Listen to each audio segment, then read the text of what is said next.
안녕하십니까. 저는, HMC 투자증권에 지금 정유 석유화학 애널리스트를 하고 있는 조승현이고요. 다른 분들이 이제 대부분 산업계나 이제 협회에서 나오셨는데, 저 같은 경우는 좀 이제 조금 약간 동떨어질 수도 있는데, 제가 이제 정유나 석유화학 쪽을 보는 시각에서 과연 이제 FTA가 어떤 영향을 미칠지에 대해서, 저희는 이제 중국 시장을 중심으로 국내 업체들이 어떤 향후의 전략을 가져가야 되고, 지금 현재 처하고 있는 어떻게 보면 이제 제 개인적으로 보기에는 이제 위기가 좀 닥쳐올 상황으로 가고 있다라고 보고 있거든요. 그러니까 이제 그런 부분을 위주로 말씀을 드리도록 하겠습니다. 지금 보시면은 석유화학 시장은 굉장히 지금 호황 어떻게 보면 기조를 가고 있는데요.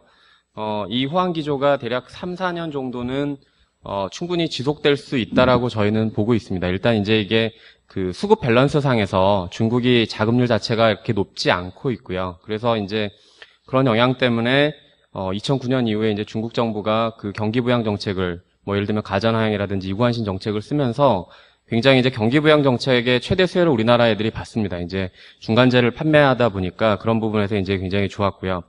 그다음에 그동안 이제 우리나라 석유화학이 이 울산이라든지 여수 이제 대산단지 중심으로 이제 컴플렉스 위주로 가면서 이 설비 운영 노하우나 이런 것도 굉장히 좋아졌죠. 그러니까 이제 이런 것들이 우리나라 석유화학 회사들의 굉장히 큰 강점이고요. 그다음에 이제 점진적으로 R&D 투자라든지 이런 걸 누리면서 고부가 기술을 많이 가지고 있었고, 그다음에 이제 최근에 이제 업체들이 나름대로 이제 잉여를 하게 되면서 이익 잉여를 하게 되면서 증설을 하고 최적화를 하면서 밸류체인도 상당히 좋아졌습니다. 그래서 지난 2년 반 동안 보시면은 석유화학 회사들 주가는 거의 10배, 15배 이렇게 상승을 했고요. 근데 이제 최근에 문제가 되고 있는 게, 최근에 이제 주가도 그런 것들을 많이 보여주고 있는데, 중국 자금률이 굉장히 빠르게 올라가고 있다라는 겁니다. 그리고 석유화학 제품은 아무래도 이제 보이지 않는 어떻게 보면 중간재다 보니까 경쟁에 있어서 이 단돈 1불, 10불 이 정도가 굉장히 어떻게 보면 중요한 요소가 될 수 있기 때문에 향후에 중동이나 북미 제품들, 사실 2009년에는 그런 문제들을 굉장히 우리가 위험하다라고 봤었는데 실제적으로 그 당시에는 그렇게 위험하지 않았고요. 근데 저희는 이제 지금은 좀 너무나 약간 장밋빛 전망을 하고 있다라고 보는데, 저는 이제부터가 좀 시작이다라고 보고 있습니다. 좀 이제 위험한 구간으로 들어가고 있다. 그래서 이 FTA가 어떻게 보면 관세라는 어떤 본원적인 펀더멘털은 아니지만 기본적으로 경쟁에 있어서는 굉장히 중요한 요소일 수밖에 없다라고 저희는 보고 있고요. 그래서 우리나라 석유화학 기업은 굉장히 이제 중국 비중이 굉장히 높습니다. 향후에 이제 간단하게 보여드릴 텐데, 그런 부분들을 보시면서 이 중국 시장 내에서의 현재 한국 석유화학 업체들의 이런 경쟁 강도가 예전과 다르다. 그래서 이제 저희는 굉장히 세지고 있다. 경쟁 어떻게 보면 치열해지고 있다라고 보고 있고요. 수출 비중이 현재 중국 쪽으로 저희가 한 50% 정도 이상을 수출을 하고 있고요. 석유화학 업체들이. 그리고 매년 한 140억 달러 이상을 우리가 벌어들이고 있습니다. 그런데 이게 향후 2, 3년 혹은 3, 4년이 지났을 때도 과연 FTA 없이 중동이나 북미 애들, 그리고 다양한 업체들, 특히 중국에 있는 내수 업체들이 성장을 했을 때 과연 이런 성장을 지속 가능하게 가져갈 수 있을지는 좀 지켜봐야 되지 않나. 그래서 저희가 이제 강점, 약점, 그리고 이제 위협이라든지 이런 부분들을 동시에 같이 말씀드리도록 하겠습니다.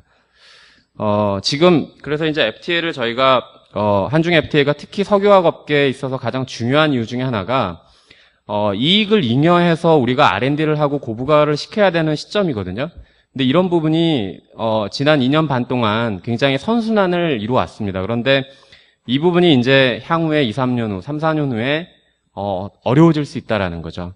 그래서 관세 1, 2% 차이가 사실 그렇게 중요하지 않을 수도 있는데, 실제적으로 1000불, 1500불짜리 제품에서 10불, 20불이라는 게 어떻게 보면 경쟁에 있어서 아주 크리티컬한 부분이 될 수도 있다라는 거죠. 왜냐하면 석유화학 제품이라는 게 기본적으로 중간재이기 때문에. 그래서 저는 이제 이 한중 FTA가 석유화학 업계들의 어떤 인류화, 그리고 이제 신사업 성장 동력을 가져가기 위한 촉매로서 굉장히 중요한 역할을 할 거다라고 보고 있고요. 저희가 보는 이제 석유화학 업계, 우리나라 석유화학 회사들을 위해서는 한중 FTA는 빠르면 빠를수록 좋다, 이렇게 보고 있습니다. 그래서 저희가 이제 최근에 이제 석유화학 업계에 미치는 위협 요인이랄까요? 그리고 현재 현황을 쭉 간단하게 말씀드리겠습니다.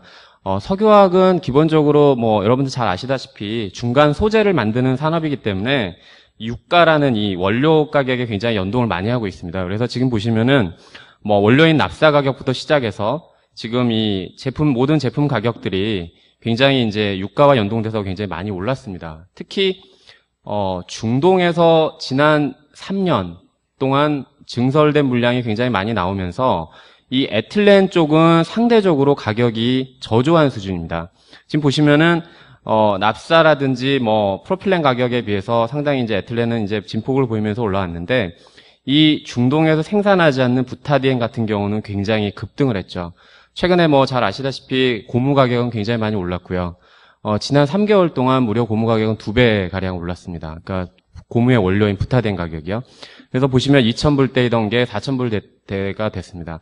근데 이제 이런 부분이 향후에 중요할 수 있는 이유가 뭐냐면 기본적으로 우리가 갖는 강점이라는 게 우리는 이제 납사를 원료로 쓰는 납사 크래커를 가지고 있는데 중동 같은 경우나 북미 같은 경우는 이제 가스를 베이스로 하게 됩니다. 그래서 이제 이런 차이 때문에 이런 제품 간의 시황이 굉장히 다르고요.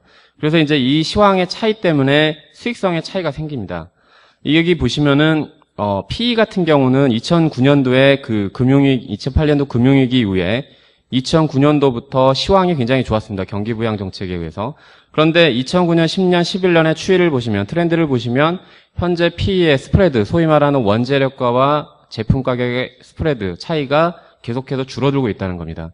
이건 어떤 의미냐면 이제 그 중동 지역에서 물량이 계속해서 넘어오고 있다라는 건데요. 그 부분을 먼저 설명을 드리자면 저희가 이제 가장 크게 말씀드리는 게 이 PEPP 그리고 이제 PVC나 이런 제품들의 중국 시장에서의 점유율입니다. 이 점유율 변화를 한눈에 보시면은 중국 같은 경우는 PE 경우에 2008년에서 2009년 오면서 급격하게 수입량이 증가를 합니다. 그런데 문제는 우리나라의 점유율은 지금 현재 보시다시피 계속 떨어지고 있다라는 거죠. 물론 물량 자체가 그 수입량 자체가 늘어났기 때문에 그 물량 우리나라가 수출하는 물량 자체가 급격하게 준 건 아닙니다. 그런데 문제는 P나 PP 시장의 경우에는 우리의 시장 점유율이 계속해서 떨어지고 있다라는 거죠. 그러니까 이거는 결국 경쟁 강도가 굉장히 높아지고 있고 그 제품을 많이 들여오는 나라들이 여기 보시다시피 중동. 그러니까 중동에 보시면 점유율이 무려 21%에서 무려 40%까지 올라갑니다. 그리고 PE 같은 경우에 제품들이 대부분 점유율이 계속 증가를 하고 있고요. 하지만 이제 이 PS나 ABS 같은 경우는 현재로서는 중동 애들이 아직 그 수출 기반을 갖고 있지를 못합니다. 그러다 보니까 수출이 점유율이 거의 없고요. 그런데 문제점은 이 PS, ABS 시장조차도 향후에 어떻게 될지 모른다라는 거죠. 그러니까 중동 애들이 납사 크래커를 짓고 거기서 이제 새로운 제품을 생산하게 될 경우에는 이 트렌드 자체는 거의 PEPP의 이런 점유율 변화를 다시 겪게 될 거라는 거죠. 그래서 이 PEPP 수입 시장 내 점유율을 지난 10년 동안을 한번 보시면은 한국의 점유율이 우리나라가 대략 30% 중국 시장에서 30%를 점유를 했었습니다. 물론 이제 이 기간 동안 굉장히 많은 수입량이 늘었고요. 그래서 이제 수입량 는 만큼에 대해서 우리는 물량을 늘려왔는데 문제는 이 시장에서 차지하는 점유율의 차이는 향후에 경쟁이 더욱더 치열해질 경우에는 원가 경쟁력이라는 우리가 어떻게 보면 중동이나 북미 업체 그리고 대규모 대형 업체에 비해서 우리나라 업체들이 갖는 어떤 약점 그래서 이제 자본력이 떨어진다든지 아니면 이제 뭐 규모의 경제에 있어서 점점 밀리고 있다라든지 이런 부분들이 향후에는 굉장히 위협적인 요소가 될 수도 있다라는 겁니다. 그래서 지금 여기 보시면은 우리가 점유율이 하락한 만큼 중동의 점유율이 상승을 했습니다.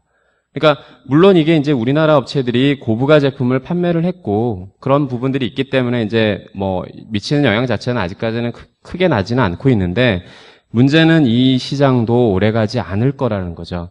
지금 보시면은 중국의 신증설을 한번 우리가 이제 보면은 그동안 우리나라 같은 경우는 우리나라에 있는 납사 크래커, 보이 말하는 이제 에틸렌을 제조하는 설비 자체가 이 원유를 베이스로 하는 납사를 사용하는 납사 크래커를 대부분 가지고 있는데 중국 같은 경우는 그 유가와 비교했을 때요. 납사와 비교했을 때 5분의 1 수준에 불과한 석탄 그리고 뭐 메탄올 이런 것들을 이용해서 이제 향후에 에틸렌을 제조하게 될 겁니다. 이제 중동에서 이제 가스, 그 다음에 북미에서 가스 베이스로 이런 이제 에틸렌을 만들고 있는데, 사실 PE 가격이 지금 1,300, 1,500불이었을 때 단돈 50불이라는 게 크지 않을 수 있지만, 향후에 중동이나 북미가 저원가를 경쟁력으로 중국 시장에 침투할 경우에는 우리는 납사가, 즉 유가가 올라가면서 납사 가격이 계속 상승하니까 부담이 될 수 있지만 그들 입장에서는 우리보다 훨씬 낮은 원가로 제품을 만들 수 있다는 거죠. 그러니까 즉 관세 1%, 2%라는 이 아주 작은 부분이 굉장히 강하게 이 경쟁을 유도할 수 있는 이 부분이 될 수 있다는 겁니다. 이런 부분 중에 하나가 이제 북미의 이런 천연가스 가격의 어떤 변화, 그리고 이제 천연가스 생산량의 변화인데요. 석유화학 제품은 워낙 다양하다 보니까 이 제품들 간의 어떤 수급이라든지, 그리고 우리나라가 미치는 어떤 FTA 효과라든지 제품, 이런 것들이 제품에 따라 굉장히 다양할 수가 있습니다. 그런데 기조적으로 보면은 석유화학 제품의 근간을 이루는 PE나 PP, 이런 플라스틱 제품들의 경쟁력 자체는 향후에 굉장히 위협받을 수 있다라는 거죠. 그러니까 이런 부분들에 있어서 이제 우리나라 석유화학 업체들이 어떤 식으로 이 경쟁력을 높여야 될 거냐의 부분에 대해서는 굉장히 이제 어떻게 보면 이제 신경 써야 될 부분이 되는데, 이 부분의 그래프를 보시면은 그 부분에 대해서 이제 좀 아실 수 있을 것 같습니다. 이게 보시면은 2004년도에 PE를 제조하는 데 있어서의 그 캐시 코스트입니다. 그러니까 실질적으로 이제 뭐 다른 오퍼레이팅이나 뭐 이런 걸 감안해야 되는데, 뭐 지금 이 그래프를 보시면 2004년에 왼쪽에 있는 그래프하고 2009년에 있는 그래프의 차이를 한번 보시면은 USGC의 2라고 돼 있는 부분이 있습니다. 이게 뭐냐면 US 걸프 코스트 지역에 있는 쪽에서 가스 에탄 베이스를 기준으로 그 에틸렌을 만드는 애들, 그러니까 그 에틸렌을 만들어서 HDP를 만드는 애들인데요. 이게 지금 보시면은 2004년에는 꼴찌에서 두 번째였습니다. 그러니까 그만큼 원가 경쟁력이 없었다라는 거죠. 그런데 아까 표에도 보여드렸듯이 2005년 이후에 미국에서는 천연가스 생산량이 굉장히 급증을 합니다. 그러면서 천연가스가 굉장히 싸졌어요. 그래서 여기 뒷부분에 있던 애가 이 앞으로 등수가 올라왔죠. 이게 결국은 뭐냐면 원가 경쟁력이 생겼다는 겁니다. 그러니까 석유화학 제품이라는 게 기본적으로 원료 베이스가 다를 경우에 우리가 갖는 경쟁력의 차이는, 이거는 어떻게 보면 극복할 수 없는 부분이라는 거죠. 그래서 향후에 우리나라 석유화학 업체들이 굉장히 이제 그 모색해야 될 부분들이 하나가 이런 밸류 체인들에 있어서의 어떤 고도화가 굉장히 필요하다는 겁니다. 예를 들면 FTA를 통해서 우리나라에 있는 수많은 가공업체들, 예를 들어서 범용수지를 수입해서 그 범용수지로부터 고부가를 내는 업체들 입장에서도 FTA를 통해서 굉장히 많은 원가를 절감할 수 있을 거고요. 그 다음에 두 번째로는 우리나라 업체들 입장에서 중동에서 들어오는 싼 원가의 제품들, 북미에서 들어오는 제품들과 경쟁해서 단 1%, 2%의 관세가 오히려 우리에게 혜택이 될 수 있다는 거죠. 그래서 그런 부분들의 어떤 관세적인 측면도 있겠지만 저희가 봤을 때는 가장 중요한 거는 실제적으로는 밸류체인입니다. 이 밸류체인을 우리가 확보하지 않고 고부가 제품으로 R&D 능력을 충분히 발휘하지 않으면 향후에 중국 시장에서 점유율을 우리는 계속 떨어질 수밖에 없고요. 실제로 중국이 긴축을 하게 되거나 할 경우에, 특히 자금률이 올라갈 경우에는 우리는 굉장히 어려움에 처할 거라는 거죠. 이게 지금 보시면은 중국의 PTA의 어떤 이제 증설 현황을 보여드리는 건데요. 중국 같은 경우는 폴리에스터를 대규모로 수입을 하고 있습니다. 지금 폴리에스터 같은 경우에는 그 TPA 같은 경우에 보시면은요, TPA 생산량하고 자금률을 보시면은 우리가 TPA의 지금 수출 물량이 연간 대략 한 250, 300만 톤을 계속적으로 수출을 하고 있습니다.